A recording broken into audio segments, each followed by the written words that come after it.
మన ఉల్లిగడ్డ పొటాటో ముఖ్యమంత్రి ఆంధ్రప్రదేశ్ ని భారతదేశంలోనే నంబర్ 1 స్థానంలో నిలబెట్టడం జరిగింది. కేంద్ర ప్రభుత్వ వార్షిక నివేదిక ఒకటి బహిర్గతం అవ్వడం జరిగింది. Periodic labour force survey.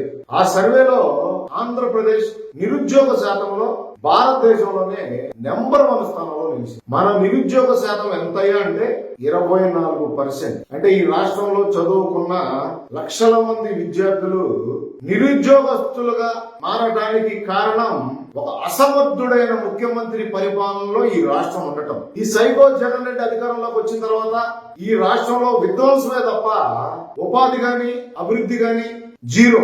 పొరుగు రాష్ట్రాలు తెలంగాణ, తమిళనాడు, ఉత్తరాఖండ్ అయితే కావచ్చు, హిమాచల్ ప్రదేశ్, పంజాబ్, చివరికి బీహార్ కూడా 16% నిరుద్యోగ యువకుల శాతం. బీహార్ కంటే అధ్వానంగా తయారు చేసిన ఘనత ఈ రాష్ట్రాన్ని ఈ సైకో జగన్ రెడ్డికి దక్కుతుంది.